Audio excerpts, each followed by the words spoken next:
जय हिंद दोस्तों।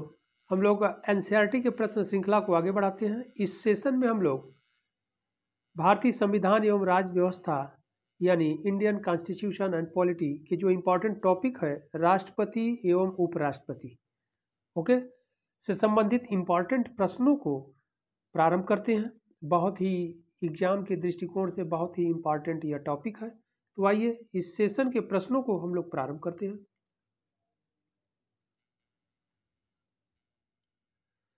इस सेशन का फर्स्ट क्वेश्चन है यानी प्रश्न संख्या 1, राष्ट्रपति के निर्वाचक मंडल के सदस्य होते हैं।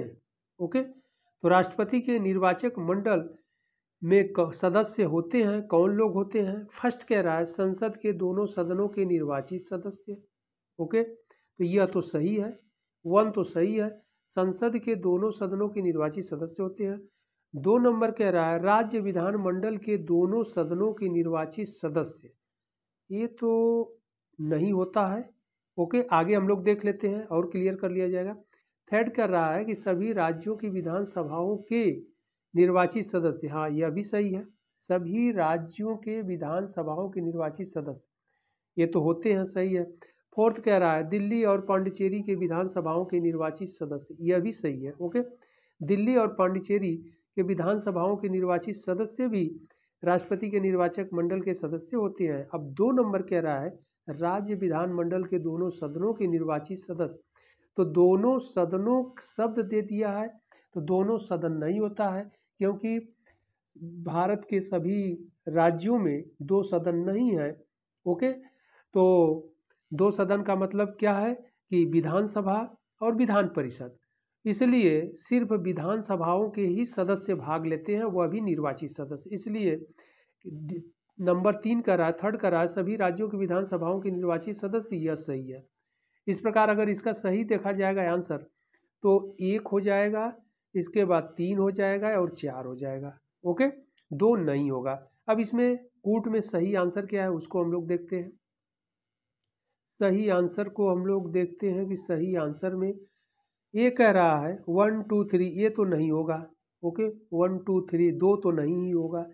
बी कह रहा है 1 और 3, 1 और 3 ठीक है, लेकिन इसमें फोर्थ भी नहीं है, आगे देख लिया जाए। सी कह रहा है 1 2 4, तो 2 तो नहीं होगा, इसलिए सी भी नहीं होगा। डी कह रहा है 1 3 एंड 4, यह सही होगा क्योंकि 1 सही है और 3 सही है और 4 सही है। ओके, तो इसका सही आंसर क्या होगा? डी होगा। ओके,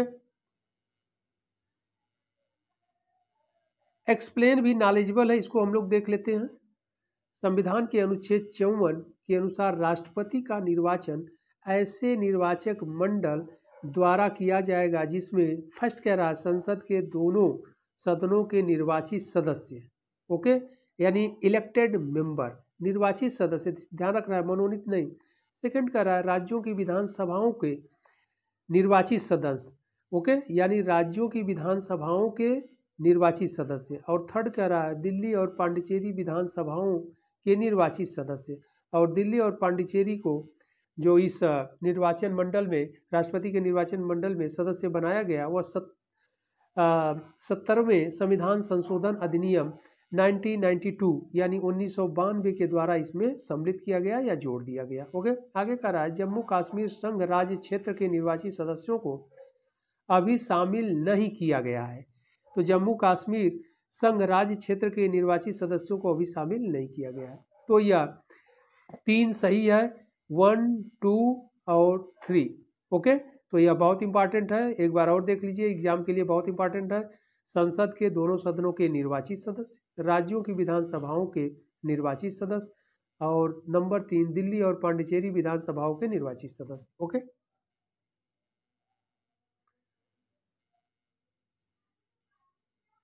अगला प्रश्न, प्रश्न संख्या 2। प्रश्न संख्या 2 क्या कह रहा है? भारतीय राष्ट्रपति के विषय में निम्नलिखित कथनों पर विचार कीजिए। फर्स्ट कह रहा है वह भारत का नागरिक हो, ये तो सही है। नंबर 2 कह रहा है वह 35 वर्ष की आयु पूरी कर चुका हो, यह भी सही है।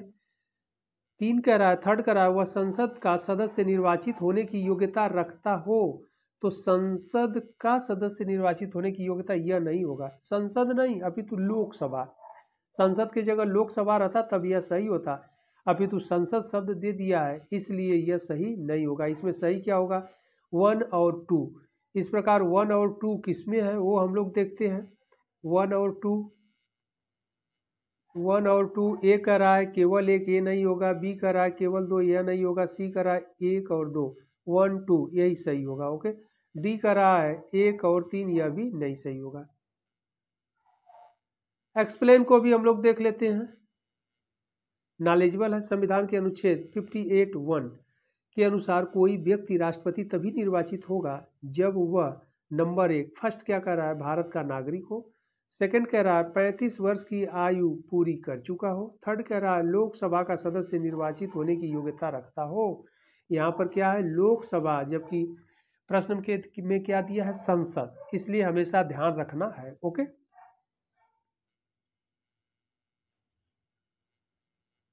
अगला प्रश्न, प्रश्न संख्या 3, क्वेश्चन नंबर 3, भारत का राष्ट्रपति अपना त्यागपत्र किसको संबोधित करके देगा? ऑप्शन ए है लोकसभा अध्यक्ष, ऑप्शन बी उपराष्ट्रपति को, ऑप्शन सी प्रधानमंत्री को, ऑप्शन डी भारत के मुख्य न्यायाधीश को। इसका सही आंसर होगा बी, उपराष्ट्रपति को। ओके, त्यागपत्र किसको संबोधित करके देगा, तो उपराष्ट्रपति को। एक्सप्लेन भी नॉलेजेबल है, इसको हम लोग देख लेते हैं। अनुच्छेद 56(1) के अनुसार राष्ट्रपति उपराष्ट्रपति यानी वाइस प्रेसिडेंट को संबोधित करके अपने हस्ताक्षर सहित लेख द्वारा अपना पद त्याग सकेगा। उपराष्ट्रपति इसकी सूचना तुरंत लोकसभा अध्यक्ष, speaker of the house of the people को देगा। संविधान के अनुसार अनुच्छेद 56(1) के अनुसार राष्ट्रपति अपने पद ग्रहण की तारीख से 5 वर्ष की अवधि तक अपना पद धारण करता है, लेकिन अगर वह त्यागपत्र देना चाहता है तो किसको देगा, उपराष्ट्रपति को। ओके,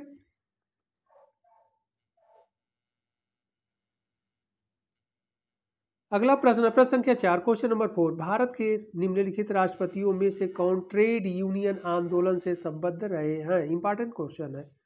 ऑप्शन ए है बीबी गिरी, ऑप्शन बी कह रहा है डॉक्टर फखरुद्दीन अली अहमद, सी कह रहा है doctor Zakir Hussain and option D कह रहा है डॉक्टर के.आर. नारायणन।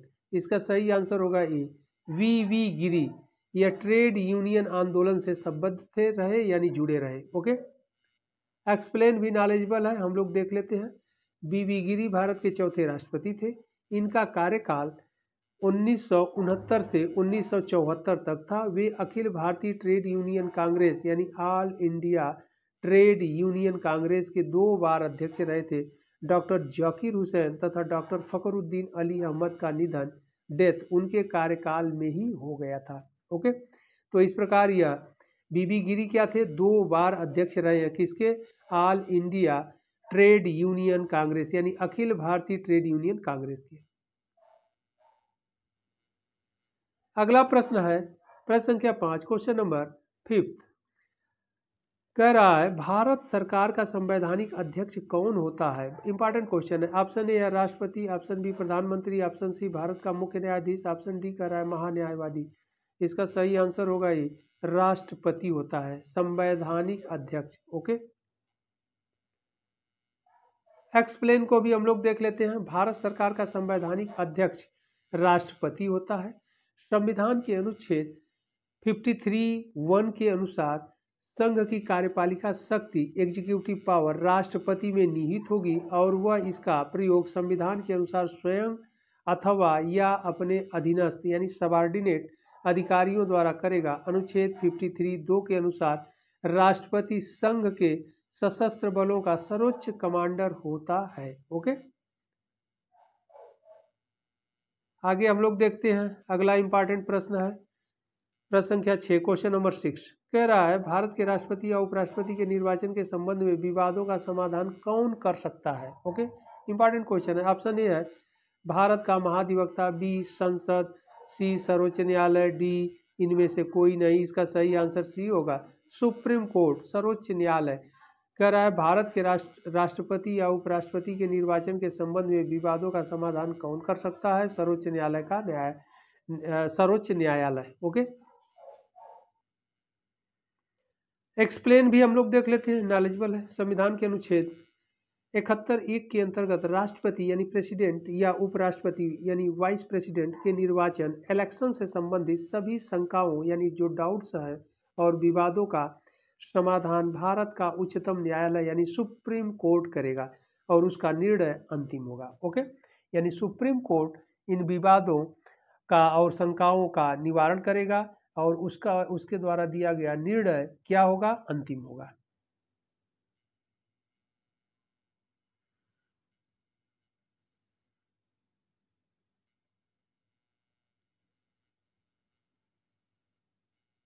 अगला प्रश्न, प्रश्न संख्या 7, क्वेश्चन नंबर 7, केंद्र और राज्य के मध्य संसाधनों के वितरण के लिए सुझाव देने हेतु राष्ट्रपति द्वारा किस निकाय का गठन किया जाता है? राष्ट्रपति द्वारा किस निकाय का गठन किया जाता है? ऑप्शन ए है वित्त आयोग, option B NITI Aayog, option C कराधान जांच आयोग, ऑप्शन डी कह रहा है राज्य वित्त आयोग। इसका सही आंसर होगा ए, वित्त आयोग। ओके,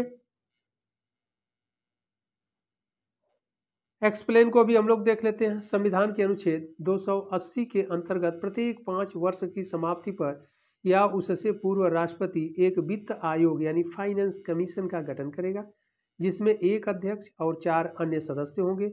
आयोग का कर्तव्य होगा कि वह संघ तथा राज्यों के मध्य करों के शुद्ध आगमों के वितरण तथा भारत की संचित निधि से राज्य को सहायता अनुदान किस आधार पर दिया जाए इसके संबंध में सुझाव देगा। ओके, आगे कह रहा है राष्ट्रपति आयोग की सिफारिशों को संसद के समक्ष रखवाएगा। के सिंह की अध्यक्षता में 15वें वित्त आयोग का गठन किया गया था। तो यह बहुत इंपॉर्टेंट है कि कौन करता है, वित्त आयोग करता है और राष्ट्रपति क्या करता है, आयोग की सिफारिश से जो रिकमेंडेशन किया गया है इस वित्त आयोग द्वारा राष्ट्रपति उसे क्या करेगा, संसद के समक्ष रखवाता है। ओके, और यह प्रावधान कहाँ किया गया है, एग्जाम के लिए इंपॉर्टेंट है, भारतीय संविधान के अनुच्छेद 280 में, और प्रत्येक 5 वर्ष की समाप्ति पर या उससे पूर्व राष्ट्रपति वित्त आयोग का गठन करता है। इस वित्त आयोग में क्या होते हैं, 5 सदस्य होता है और इसमें एक प्रेसिडेंट यानी अध्यक्ष और 4 अन्य सदस्य होते हैं। तो यह इंपॉर्टेंट है, बार बार एग्जाम में आपसे पूछा जाता है कि वित्त आयोग के बारे में भारतीय संविधान में प्रावधान कहाँ किया गया है, अनुच्छेद 280 में। 5 वर्ष इनका ड्यूरेशन होता है यानी कार्यकाल होता है वित्त आयोग का।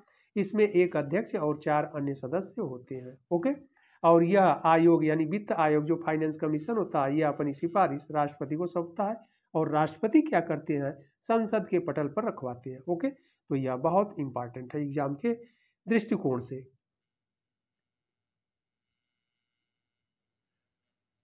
अगला प्रश्न है प्रश्न संख्या 8, क्वेश्चन नंबर 8, भारत के उपराष्ट्रपति का चुनाव किया जाता है। ऑप्शन ए है संसद के सदस्यों द्वारा, ऑप्शन बी राज्यसभा के सदस्यों द्वारा, ऑप्शन सी संसद के निर्वाचित सदस्यों द्वारा, ऑप्शन डी संसद और विधानमंडलों के सदस्यों द्वारा। इसका सही आंसर ये होगा संसद के सदस्यों द्वारा। भारत के उपराष्ट्रपति का चुनाव किया जाता है संसद के सदस्यों द्वारा। और संसद का मतलब क्या हो गया कि लोकसभा और राज्यसभा दोनों के सदस्य मिलकर राष्ट्रपति का चुनाव करते हैं। ओके, आगे हम लोग बढ़ते हैं। एक्सप्लेन भी नॉलेजेबल है, उसको देख लिया जाए। भारतीय संविधान यानी संविधान के अनुच्छेद 66(1) के अनुसार उपराष्ट्रपति का निर्वाचन संसद के दोनों सदनों के सभी सदस्य मिलकर गठित होने वाले निर्वाचक मंडल यानी इलेक्टोरल कॉलेज द्वारा आनुपातिक प्रतिनिधित्व पद्धति के अनुसार एकल संक्रमणीय मत यानी सिंगल ट्रांसफरेबल वोट पद्धति द्वारा किया जाता है। तो संसद के, अब यहाँ ध्यान देना है, यही गलत कराता है आपसे क्वेश्चन। संसद के दोनों सदनों के सभी सदस्य का मतलब क्या हो गया कि निर्वाचित और मनोनीत, क्योंकि राज्यसभा में 12 सदस्य राष्ट्रपति के द्वारा मनोनीत होते हैं। ओके, और लोकसभा में भी 2 सदस्य एंग्लो इंडियन मनोनीत होते हैं, लेकिन अब 2020 से एंग्लो इंडियन का मनोनयन समाप्त कर दिया गया है। ओके, तो जो 12 सदस्य राज्यसभा में हैं, जो विशेषज्ञ विभिन्न क्षेत्रों से, वे लोग भी उपराष्ट्रपति के निर्वाचक मंडल के सदस्य रहते हैं। ओके, यही अंतर है। अगला प्रश्न, प्रश्न संख्या 9, क्वेश्चन नंबर 9, उपराष्ट्रपति पदेन अध्यक्ष होता है। ऑप्शन ए है राज्यसभा का, ऑप्शन बी लोकसभा का, ऑप्शन सी योजना आयोग का, ऑप्शन डी कह रहा है राष्ट्रीय विकास परिषद का। इसका सही आंसर होगा ए राज्यसभा का। एक्सप्लेन को भी हम लोग देख लेते हैं। संविधान के अनुच्छेद 89(1) यानी 89(1) के अंतर्गत भारत का उपराष्ट्रपति राज्यसभा यानी काउंसिल ऑफ स्टेट्स का पदेन सभापति होगा।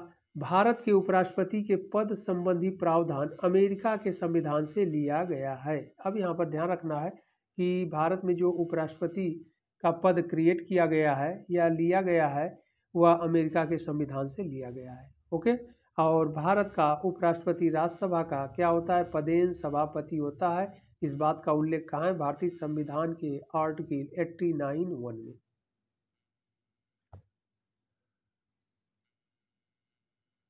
अगला प्रश्न, प्रश्न संख्या 10, राष्ट्रपति द्वारा लोकसभा के लिए एंग्लो इंडियन समुदाय के कितने सदस्यों को मनोनीत किया जा सकता है। Option A 2, option B 4, option C 8, option D राष्ट्रपति के विवेक पर आधारित है। तो इसका सही आंसर होगा ए 2, मात्र 2 सदस्य ही मनोनीत किए जाएंगे। ओके, एक्सप्लेन को भी हम लोग देख लेते हैं, नहीं तो डिटेल आप लोगों को हम समझाते हैं। भारतीय संविधान यानी संविधान के अनुच्छेद 331 यानी 331 के अंतर्गत यदि राष्ट्रपति की राय में लोकसभा में एंग्लो इंडियन यानी आंग्ल भारतीय समुदाय का पर्याप्त प्रतिनिधित्व नहीं है तो राष्ट्रपति लोकसभा में उस समुदाय के 2 सदस्यों को मनोनीत कर सकता है। 104वें संविधान संशोधन अधिनियम 2019 के द्वारा आंग्ल भारतीय समुदाय से संबंधित व्यवस्था को निर्धारित तिथि यानी 25 जनवरी 2020 से आगे नहीं बढ़ाया गया है। यानी पहले इसमें प्रावधान कहाँ था 331 में और 2 आंग्ल भारतीय सदस्यों को नियुक्त करने का, लेकिन राष्ट्रपति द्वारा यहाँ पर 2 सदस्य दिया गया है। लेकिन 104वें 104th जो अमेंडमेंट है यानी संविधान संशोधन अधिनियम 2019 के द्वारा आंग्ल भारतीय समुदाय से संबंधित व्यवस्था को निर्धारित तिथि 25 जनवरी 2020 से आगे नहीं बढ़ाया गया। यानी अब इनका मनोनयन नहीं होता है आंग्ल भारतीय समुदाय का। ओके, अगला प्रश्न, प्रश्न संख्या 11, क्वेश्चन नंबर 11, भारत के महान्यायवादी की नियुक्ति कौन करता है। ऑप्शन ए है भारत का मुख्यमंत्री, ऑप्शन बी भारत का राष्ट्रपति, ऑप्शन सी संघ का विधि मंत्री, ऑप्शन डी कर रहा है भारत का प्रधानमंत्री। इसका सही आंसर होगा बी, भारत का राष्ट्रपति करता है। ओके, एक्सप्लेन को भी हम लोग देख लेते हैं, नॉलेजेबल है। संविधान के अनुच्छेद 76(1) के अनुसार राष्ट्रपति उच्चतम न्यायालय के न्यायाधीश नियुक्त होने की योग्यता रखने वाले किसी व्यक्ति को भारत का महान्यायवादी यानी अटॉर्नी जनरल ऑफ इंडिया नियुक्त कर सकता है। महान्यायवादी को भारत के राज्य क्षेत्र के सभी न्यायालयों में सुनवाई का अधिकार होगा। यह भारत सरकार का प्रथम विधि अधिकारी यानी फर्स्ट लॉ ऑफिसर होता है तथा इसके वेतन एवं भत्तों आदि का निर्धारण राष्ट्रपति द्वारा किया जाता है। तो कहाँ पर किया गया है, यानी महान्यायवादी के बारे में प्रावधान भारतीय संविधान के किस अनुच्छेद में किया गया है, 76वें अनुच्छेद में किया गया है। और इनके नियुक्ति से संबंधित प्रावधान है अनुच्छेद 76(1) में यानी आर्टिकल 76(1) में। ओके, और इनकी नियुक्ति राष्ट्रपति के द्वारा किया जाता है और इन्हें क्या कहा जाता है, यह भारत के फर्स्ट लॉ ऑफिसर होता है यानी भारत सरकार का प्रथम विधि अधिकारी इसे कहा जाता है। किसे, अटॉर्नी जनरल ऑफ इंडिया को यानी महान्यायवादी को। ओके, तो इतने इंपॉर्टेंट पॉइंट है। अगला प्रश्न, प्रश्न संख्या 12, भारत के राष्ट्रपति पर महाभियोग चलाया जा सकता है। ऑप्शन ए है विशेष रूप से गठित ट्रिब्यूनल यानी अधिकरण द्वारा, ऑप्शन बी कह रहा है उच्चतम न्यायालय द्वारा, ऑप्शन सी है केंद्रीय मंत्रिमंडल द्वारा, ऑप्शन डी है संसद द्वारा। इसका सही आंसर होगा पार्लियामेंट यानी संसद के द्वारा यानी बाई पार्लियामेंट। एक्सप्लेन को भी हम लोग देख लेते हैं। संविधान के अनुच्छेद 61 यानी संविधान के आर्टिकल 61 या संविधान के अनुच्छेद 61 के अनुसार संविधान के अतिक्रमण के आधार पर महाभियोग यानी इम्पीचमेंट चलाकर राष्ट्रपति को उसके पद से हटाया जा सकता है। महाभियोग का प्रस्ताव संसद के किसी भी सदन में प्रस्तुत किया जा सकता है, परंतु ऐसा प्रस्ताव लाने से पूर्व कम से कम 14 दिनों की लिखित सूचना राष्ट्रपति को देनी आवश्यक है। महाभियोग के लिए एक संकल्प रिजोल्यूशन प्रस्तुत करना होगा, जिस पर उस सदन की कुल सदस्य संख्या के कम से कम 1/4 सदस्यों के हस्ताक्षर हों और उसे उस सदन की कुल सदस्य संख्या के कम से कम 2/3 बहुमत से पारित हो। ओके, तो यह बहुत इंपॉर्टेंट है, यानी राष्ट्रपति पर महाभियोग चलाया जाएगा। इसके बारे में प्रावधान कहाँ किया गया है? भारतीय संविधान के आर्टिकल यानी अनुच्छेद 61 में। यह बहुत इंपॉर्टेंट है।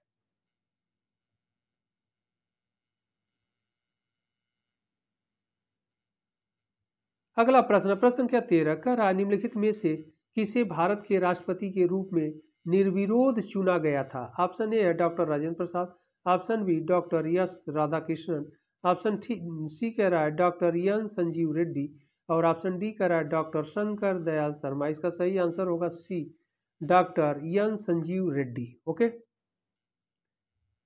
एक्सप्लेन को भी हम लोग देख लेते हैं।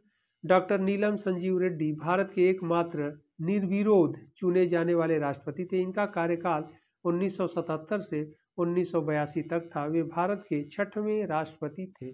यह भी इम्पॉर्टेंट है कि नीलम संजीवा रेड्डी एकमात्र निर्विरोध चुने गए थे और वह भारत के 6ठे राष्ट्रपति यानी प्रेसिडेंट थे। अगला प्रश्न, प्रश्न संख्या 14, निम्न में से भारत के वह राष्ट्रपति कौन थे जो 2 बार राष्ट्रपति के पद पर रहे? ऑप्शन ए है एस राधाकृष्णन, ऑप्शन बी कह रहा है KR नारायणन, सी कह रहा है नीलम संजीव रेड्डी एंड डी कह रहा है डॉक्टर राजेंद्र प्रसाद। तो इसका सही आंसर क्या होगा? डॉक्टर राजेंद्र प्रसाद। डॉक्टर राजेंद्र प्रसाद क्या थे? 2 बार थे, 2 कार्यकाल के लिए थे। एक्सप्लेन को भी हम लोग देख लेते हैं।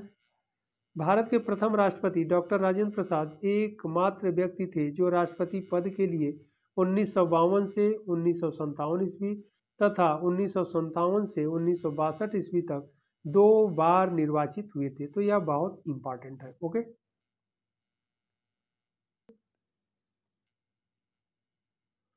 अगला प्रश्न है प्रश्न संख्या 15, भारत का राष्ट्रपति किसका एक अभिन्न अंग है? बहुत इंपॉर्टेंट क्वेश्चन है, बार बार आपसे एग्जाम में पूछा जाता है। ऑप्शन ए संसद, option B Lok Sabha, option C Rajya Sabha and option D मंत्रिपरिषद। इसका सही आंसर होगा ए, संसद का। ओके, एक्सप्लेन को भी देख लेते हैं, नहीं तो आप लोगों को हम समझाते हैं। भारत का राष्ट्रपति संसद का एक अभिन्न अंग है। अनुच्छेद 79 यानी आर्टिकल 79 के अनुसार संघ के लिए एक संसद होगी जो राष्ट्रपति और दोनों सदनों से मिलकर बनेगी, जिसके नाम राज्यसभा यानी काउंसिल ऑफ स्टेट और Lok Sabha house of the people होंगे। यानी जो हम लोगों का राष्ट्रपति संसद का एक अभिन्न अंग है। ओके, और यहाँ पर अनुच्छेद 79 के अनुसार संघ के लिए एक संसद होगी और जो राष्ट्रपति और 2 सदनों से मिलकर बनेगी। यानी संसद के अंग कौन हो गए? राष्ट्रपति हो गए, इसके बाद राज्यसभा हो गया और लोकसभा। ओके, तो अभिन्न अंग कितने हैं संसद के? 3, एक राष्ट्रपति हो गए, एक Rajya Sabha council of state and Lok Sabha house of the people. इनसे मिल करके संसद निर्मित होता है। ओके, अगला प्रश्न है प्रश्न संख्या 16, 2 पूर्ण अवधियों के लिए भारत के उपराष्ट्रपति कौन थे? ऑप्शन ए है doctor S Radhakrishnan, option B कह रहा है BB गिरी, ऑप्शन सी है BD Jatti and option D है एम हिदायतुल्लाह। इसका सही आंसर होगा A, doctor S Radhakrishnan. Explain को भी हम लोग देख लेते हैं, नॉलेजेबल है। डॉक्टर एस राधाकृष्णन 2 पूर्ण अवधियों 1952 से 1957 ईस्वी तथा 1957 से 1962 तक भारत के उपराष्ट्रपति थे तथा वे 1962 से 67 ईस्वी तक भारत के राष्ट्रपति भी थे। 1949 से 1952 ईस्वी तक सोवियत संघ में भारत के राजदूत यानी एम्बेसडर थे। वे वर्ष 1952 में भारत के प्रथम उपराष्ट्रपति यानी first first vice president of India बने एवं वर्ष 1954 में उन्हें भारत रत्न से सम्मानित किया गया। तो यह इम्पॉर्टेंट है। तो इसका सही आंसर 2 पूर्ण अवधियों के लिए, तो इसका सही आंसर क्या हो जाएगा? Doctor S Radhakrishnan.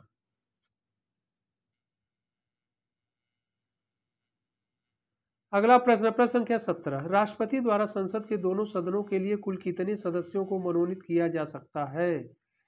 Option A कह रहा है 16 सदस्यों को, बी कह रहा है 10 सदस्यों को, सी कह रहा है 12 सदस्यों को और डी कह रहा है 14 सदस्यों को। तो इसका सही आंसर होगा 14।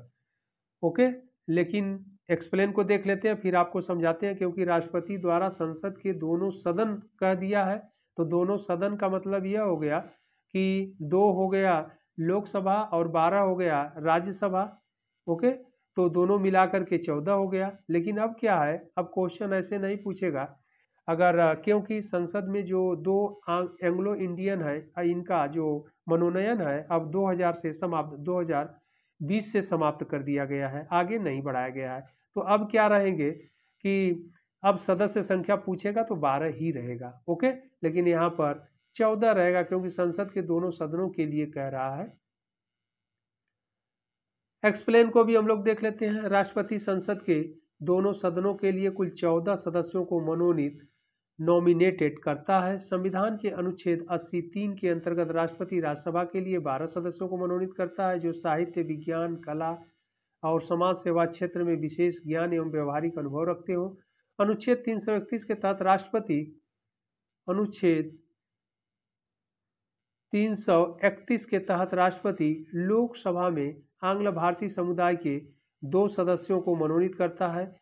104वें संविधान संशोधन अधिनियम 2019 द्वारा आंग्ल भारतीय समुदाय से संबंधित व्यवस्था को निर्धारित यहाँ पर दिया गया है, तो इसको हम लोग कर लेते हैं। समुदाय से संबंधित व्यवस्था को निर्धारित तिथि 25 जनवरी 2020 से आगे नहीं बढ़ाया गया। यानी जो लोकसभा में 2 एंग्लो इंडियन यानी आंग्ल भारतीय सदस्यों को मनोनीत किया जाता था, 2020 से आगे नहीं बढ़ाया गया है, इसलिए अब यह 2 सदस्य मनोनीत नहीं होते हैं। ओके, आगे हम लोग देखते हैं अगला प्रश्न, प्रश्न संख्या 18, भारतीय संविधान के अनुसार केंद्रीय मंत्री किसकी इच्छा पर अपने पद पर बना रह सकता है? ऑप्शन ए कह रहा है भारत के राष्ट्रपति, ऑप्शन बी भारत के प्रधानमंत्री, ऑप्शन सी संसद एंड ऑप्शन डी सर्वोच्च न्यायालय। इसका सही आंसर होगा ए, भारत के राष्ट्रपति। ओके, एक्सप्लेन को भी हम लोग देख लेते हैं, नॉलेजेबल है। भारतीय संविधान के अनुच्छेद 75(1) के अनुसार प्रधानमंत्री की नियुक्ति राष्ट्रपति करेगा और अन्य मंत्रियों की नियुक्ति राष्ट्रपति प्रधानमंत्री की सलाह पर करेगा। जबकि अनुच्छेद 75(2) के अनुसार संघ के मंत्री राष्ट्रपति के प्रसाद पर्यंत अपना पद धारण करते हैं। अर्थात राष्ट्रपति जब तक चाहे कोई केंद्रीय मंत्री अपने पद पर बना रह सकता है, बशर्ते वह संसद के किसी भी एक सदन का सदस्य हो अथवा 6 माह से अधिक दिनों तक वह मंत्री नहीं रह सकता है। तो यहाँ पर क्या किया गया है कि प्रधानमंत्री की नियुक्ति राष्ट्रपति करता है और अन्य मंत्रियों की नियुक्ति राष्ट्रपति प्रधानमंत्री की सलाह पर करता है। अनुच्छेद 75(2) के अनुसार संघ के मंत्री राष्ट्रपति के प्रसाद पर्यंत अपना पद धारण करता है और राष्ट्रपति जब चाहे कोई मंत्री अपने पद पर बना रह सकता है। यानी राष्ट्रपति जब तक चाहे तो राष्ट्रपति के इच्छा अनुसार कोई मंत्री अपने पद पर बना रह सकता है। ओके, और एक एग्जाम के लिए और क्वेश्चन यानी प्रश्न आपसे पूछा जाता है कि अगर कोई ऐसा व्यक्ति मंत्री बन गया जो संसद के दोनों सदनों में से किसी का सदस्य नहीं है, न लोकसभा का सदस्य न राज्यसभा का, तो उसे 6 माह के अंदर किसी न किसी सदन का सदस्य होना पड़ेगा, नहीं तो वह मंत्री पद पर बना नहीं रह सकता है, मंत्री पद से हट जाएगा। 6 महीने के पश्चात अगर वह किसी भी सदन का सदस्य नहीं बन पाया तो वह मंत्री पद पर बना नहीं रहेगा। ओके,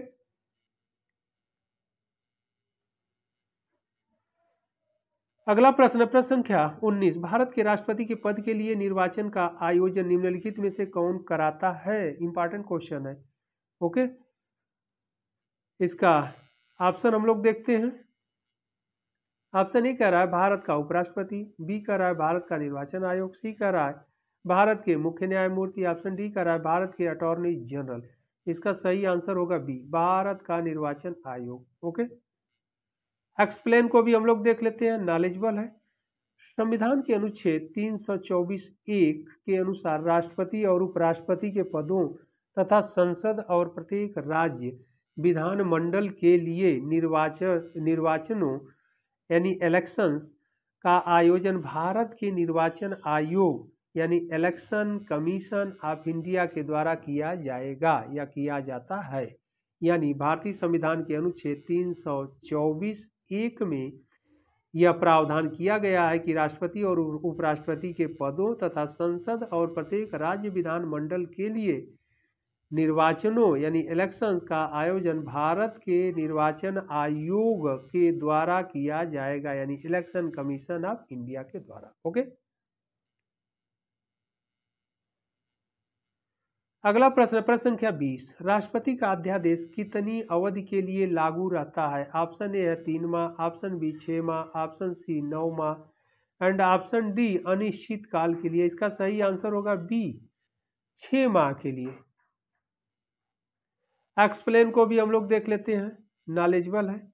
अनुच्छेद 123 के अनुसार राष्ट्रपति को अध्यादेश यानी ऑर्डिनेंस जारी करने की शक्ति दी गई है।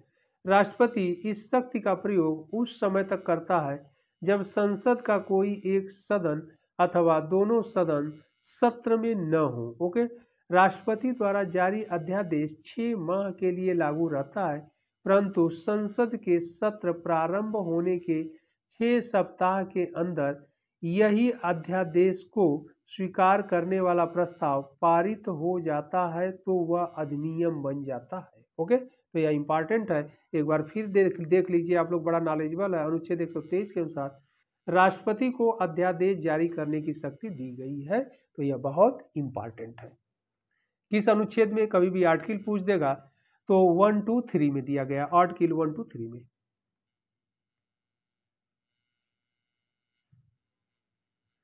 अगला प्रश्न है प्रश्न संख्या 21, क्वेश्चन नंबर 21, भारत का कार्यपालिका प्रमुख एग्जीक्यूटिव हेड कौन है? तो यह इंपॉर्टेंट है, कौन है? ऑप्शन ए कह रहा है राष्ट्रपति, ऑप्शन बी प्रधानमंत्री, ऑप्शन सी विरोधी दल के नेता और ऑप्शन डी कह रहा है भारत सरकार के मुख्य सचिव। इसका सही आंसर होगा ए, राष्ट्रपति। ओके, एक्सप्लेन को भी हम लोग देख लेते हैं। अनुच्छेद 50 यानी आर्टिकल 53(1) के अनुसार संघ की समस्त कार्यपालिका शक्ति राष्ट्रपति में निहित होती है। वह संघ की कार्यपालिका का कार्यकारी प्रमुख होता है, परंतु राष्ट्रपति शासन तंत्र का मात्र औपचारिक प्रमुख होता है। वास्तविक शक्ति प्रधानमंत्री सहित मंत्रिपरिषद में निहित होती है। ओके, अगला प्रश्न है प्रश्न संख्या 22, क्वेश्चन नंबर 22, राष्ट्रपति का रिक्त स्थान भर लिया जाना चाहिए। यानी राष्ट्रपति का रिक्त स्थान यानी राष्ट्रपति जिस समय पद पर न हो, या ऐसे समझ लीजिए कि राष्ट्रपति का पद जो क्या हो, रिक्त हो, खाली हो। ऑप्शन ए है 90 दिनों, ऑप्शन बी 6 माह, ऑप्शन सी 9 माह, ऑप्शन डी 1 वर्ष। इसका सही आंसर बी होगा, 6 माह के अंदर।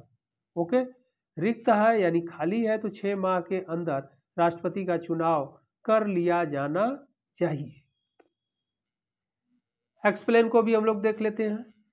संविधान के अनुच्छेद 62 यानी संविधान के अनुच्छेद 62(1) के अनुसार राष्ट्रपति यदि राष्ट्रपति का पदा अवधि समाप्त होने पर रिक्त होता है तो राष्ट्रपति का चुनाव पदा अवधि समाप्त होने से पहले किया जाना अनिवार्य है। परंतु यदि रिक्ति अन्य किसी दशा से उत्पन्न हो, जैसे मृत्यु, पद त्याग या पद से हटाना, तो इस दशा में राष्ट्रपति का चुनाव अधिकतम 6 माह के अंदर संपन्न होना चाहिए।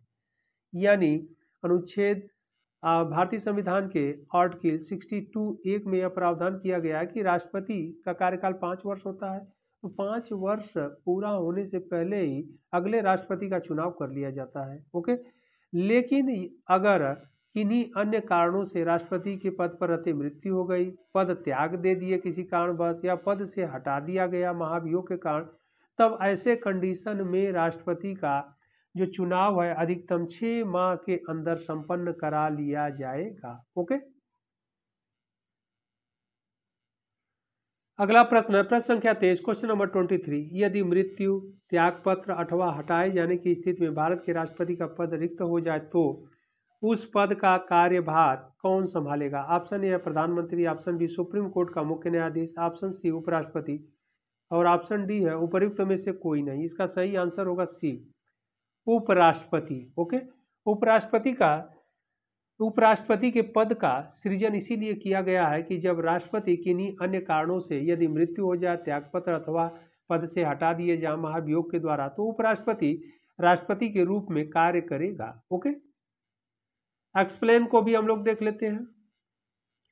भारतीय संविधान के अनुच्छेद 65 यानी आर्टिकल 65 के अनुसार यदि किसी भी प्रकार राष्ट्रपति की मृत्यु, पद त्याग, पदच्युत या हटाए जाने की स्थिति में राष्ट्रपति का पद रिक्त होता है तो पद का कार्यभार उपराष्ट्रपति संभालेगा। ओके, फिर अगला कंडीशन क्या कर रहा है? उपराष्ट्रपति की अनुपस्थिति होने पर सर्वोच्च न्यायालय का मुख्य न्यायाधीश तथा उसके भी अनुपस्थित होने पर सर्वोच्च न्यायालय का वरिष्ठतम न्यायाधीश राष्ट्रपति के रूप में कार्य करेगा। तो अगर राष्ट्रपति को पद से हटा दिया जाता है, पदच्युत कर दिया जाता है या राष्ट्रपति पद त्याग कर देते हैं या उनकी मृत्यु हो जाती है तो राष्ट्रपति के रूप में उपराष्ट्रपति कार्य करेंगे। अगर उपराष्ट्रपति का भी पद रिक्त है तब क्या होगा? तब सर्वोच्च न्यायालय के मुख्य न्यायाधीश इस पद पर राष्ट्रपति के पद पर कार्य करेंगे। अगर सर्वोच्च न्यायालय के मुख्य न्यायाधीश भी नहीं है तो उनका भी पद रिक्त है तो सर्वोच्च न्यायालय का न्यायाधीशों में जो वरिष्ठतम न्यायाधीश होते हैं, जो सबसे सीनियर होंगे, वही राष्ट्रपति के रूप में कार्य करेंगे। तो यह हमारे संविधान में प्रावधान किया गया है। ओके, तो यह अच्छे से देख लीजिएगा, एग्जाम के लिए इंपॉर्टेंट है। अगला प्रश्न संख्या 24 क्वेश्चन नंबर 24। निम्न में से किस राष्ट्रपति ने एक शक्ति का प्रयोग किया था जिसे संवैधानिक शब्दावली में जेबी निषेधाधिकार कहा जाता है? ऑप्शन ए है doctor Rajendra Prasad, option B B गिरी, ऑप्शन सी ज्ञानी जैल सिंह, ऑप्शन डी कह रहा है APJ अबुल कलाम। इसका सही आंसर होगा सी, ज्ञानी जैल सिंह। ओके, एक्सप्लेन को भी हम लोग देख लेते हैं, नॉलेजेबल है। जेबी निषेधाधिकार, जिसे इंग्लिश में पॉकेट वीटो कहते हैं, पॉकेट वीटो शक्ति के अंतर्गत राष्ट्रपति दोनों सदनों द्वारा पारित विधेयक पर न तो सहमति देने या सहमति न देने की घोषणा करता है और न ही विधेयक पुनर्विचार हेतु लौटाता है। वह विधेयक असीमित समय के लिए अपने पास रख लेता है। वर्ष 1986 में तत्कालीन राष्ट्रपति ज्ञानी जैल सिंह ने भारतीय डाकघर संशोधन विधेयक के संबंध में जेबी निषेधाधिकार का प्रयोग किया था, यानी पॉकेट वीटो का प्रयोग किया था। वह अपने ही पास उसे रख लिए। जब राष्ट्रपति कोई भी जो विधेयक है उसे अपने पास रख लेता है तो उसे क्या नाम दिया जाता है? असीमित समय के लिए, यानी लंबे समय के लिए या अधिक से अधिक मैक्सिमम, तो उसे पॉकेट वीटो कहा जाता है। ओके, यानी उस पर न सहमति दे रहा है और न उसे पुनर्विचार हेतु लौटा रहा है, अपने पास वह उस विधेयक को असीमित समय के लिए अपने पास रख लेता है। ऐसे विधेयक को ही जेबी निषेधाधिकार या पॉकेट वीटो कहते हैं। इंपॉर्टेंट है, अभी तक एक बार प्रयोग किया गया है और वह है ज्ञानी जैल सिंह के द्वारा किया गया है, 1986 में किया गया है। ओके,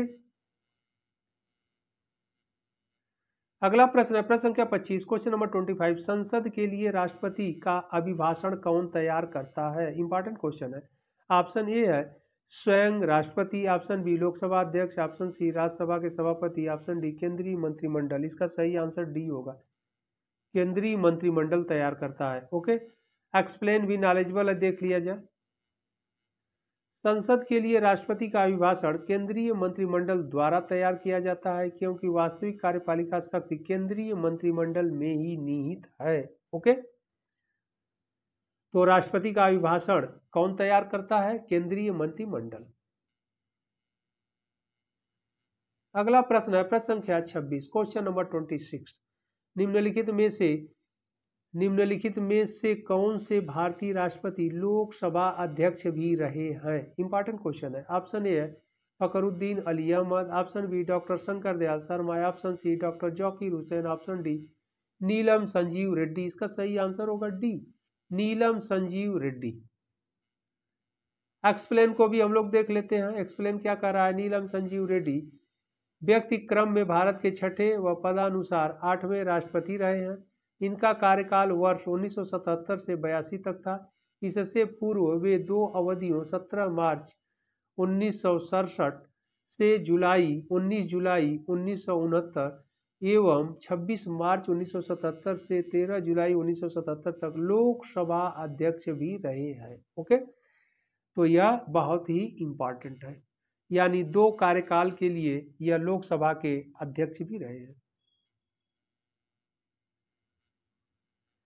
अगला प्रश्न संख्या 27, क्वेश्चन नंबर 27 कह रहा है निम्न में से किस विषय पर राष्ट्रपति के लिए मंत्रिपरिषद से सलाह लेना आवश्यक नहीं है। इंपॉर्टेंट क्वेश्चन है। ये कह रहा है राजदूतों की नियुक्ति, ऑप्शन बी है विधेयकों पर स्वीकृति देना, ऑप्शन सी है राज्यपाल द्वारा प्रेषित विधेयकों पर स्वीकृति, ऑप्शन डी कह रहा है लोकसभा भंग करना। इसका सही आंसर होगा बी, विधेयकों पर स्वीकृति देना। ओके, एक्सप्लेन को भी हम लोग देख लेते हैं। विधेयकों पर स्वीकृति देना राष्ट्रपति की स्वविवेकीय अधिकार है। इसके लिए उसे मंत्रिपरिषद से सलाह लेना आवश्यक नहीं है। यह बहुत इंपॉर्टेंट है। अनुच्छेद 111 यानी 111 के अनुसार, आर्टिकल 111 अनुच्छेद 111 के अनुसार वह साधारण विधेयक पर अनुमति दे सकता है या नहीं दे सकता है, या अनिश्चित काल के लिए रोक सकता है अथवा पुनर्विचार हेतु भेज सकता है। परंतु पुनर्विचार हेतु भेजे गए विधेयक के पुनः संसद से पारित होकर आने पर उसे अनुमति देना अनिवार्य होता है। यानी राष्ट्रपति के पास अगर कोई विधेयक भेजा गया संसद से तो वह एक बार तो पुनर्विचार हेतु वापस कर देगा, लेकिन पुनः संसद से पारित होकर अगर जाता है तो उसे अनुमति देना अनिवार्य कर दिया गया, यानी राष्ट्रपति तब अपनी सहमति दे देगा। ओके, तो यह था भारतीय संविधान और राज्य व्यवस्था के इम्पॉर्टेंट जो एनसीईआरटी श्रृंखला के इम्पॉर्टेंट क्वेश्चन, और यह प्रश्न राष्ट्रपति और उपराष्ट्रपति से रिलेट प्रश्न थे। आप लोग इन प्रश्नों को अच्छे से देखिएगा। फिर हम लोग इम्पॉर्टेंट प्रश्नों की श्रृंखला, एनसीईआरटी के इम्पॉर्टेंट प्रश्नों की श्रृंखला के साथ मिलते हैं अगले भाग में।